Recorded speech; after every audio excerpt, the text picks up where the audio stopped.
and sued in the international court without any recourse. Once a decision is made, there is no recourse on that. So therefore, the sanctity of a government in order to ensure pro-people policy or development policy cannot be pushed if it becomes a compromise, if it becomes an issue for profitability in the case of profitability. The specific issue in mind is what is called indirect expropriation, or in the FTA language is called regulatory takings. Regulatory takings. This is an idea whereby if there is an impression, a feeling, not a feeling, but an impression, a strong one, a legal impression, that profits will be affected. The profits will be affected by a particular policy introduced by the state. But that policy could be in the interest of its people. But for the interest of business and big corporations, if it is seen as a violation of their rights, investor rights, then they can go to international court and sue the government for whatever loss that they will incur. Now, this idea was initially put forward under the rubric of the multilateral agreement on investments, I think the early 80s and late 80s and so on, but it was killed.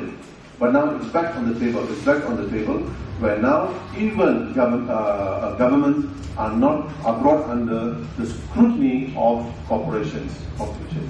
So therefore, talking about an assault, we have an assault from corporations, not only on the lives of people, but also on governments.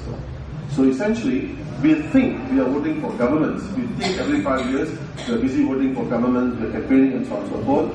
But even governments are now accountable to corporations. Governments are held accountable to corporations.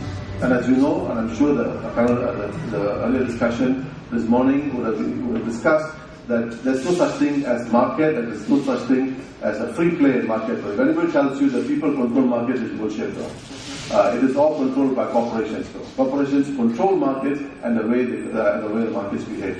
If anybody gives any other impression, I think you should really scrutinize that thinking again. Because there is no basis at all, absolutely no basis at all. Because it's highly controlled by very corporations with local affiliates and local partnerships, local corporations and so on.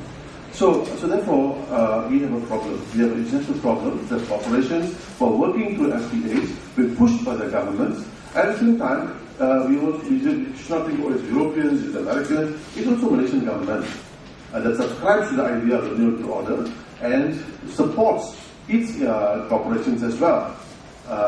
And this game is being fought out by the big corporations among themselves and at the expense of people. Now, I just want to introduce a third point, which is the ASEAN animal. We also have to factor in our discussions and our strategies how to deal with ASEAN. ASEAN has got the ASEAN Charter, and we think the ASEAN Charter is about a human rights charter. It's definitely not about a human rights charter. But if you look carefully at ASEAN and the way ASEAN works, ASEAN is now built, is being postured or positioned as the investment center, as a neoliberal investment center. ASEAN too has got ASEAN Free Trade Agreement, the goods agreement, and now they're talking about a services agreement, and they're moving very quickly into an investment agreement within ASEAN itself. And ASEAN is positioned as a production center, as a network of production center. So therefore, China, Japan, America, England, you come to European Union, come to ASEAN for investment.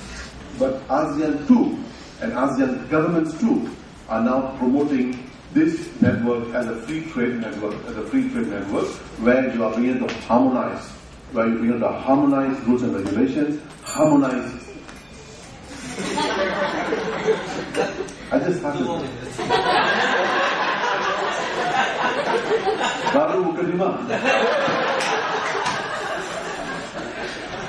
Anyway, the point being that there are different levels of integration that is taking place.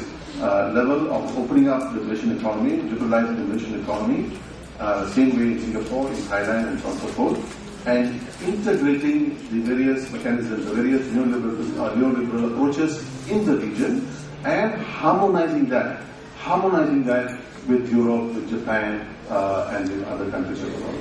So therefore, the world will look like a super neoliberal world.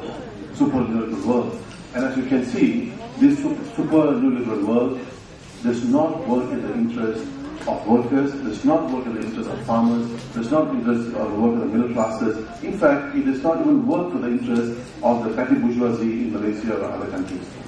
So therefore, the challenge is enormous, and I think we have to fight. No choice. We really have no choice. We have to fight and fight very hard. Thank you very much. Thank you.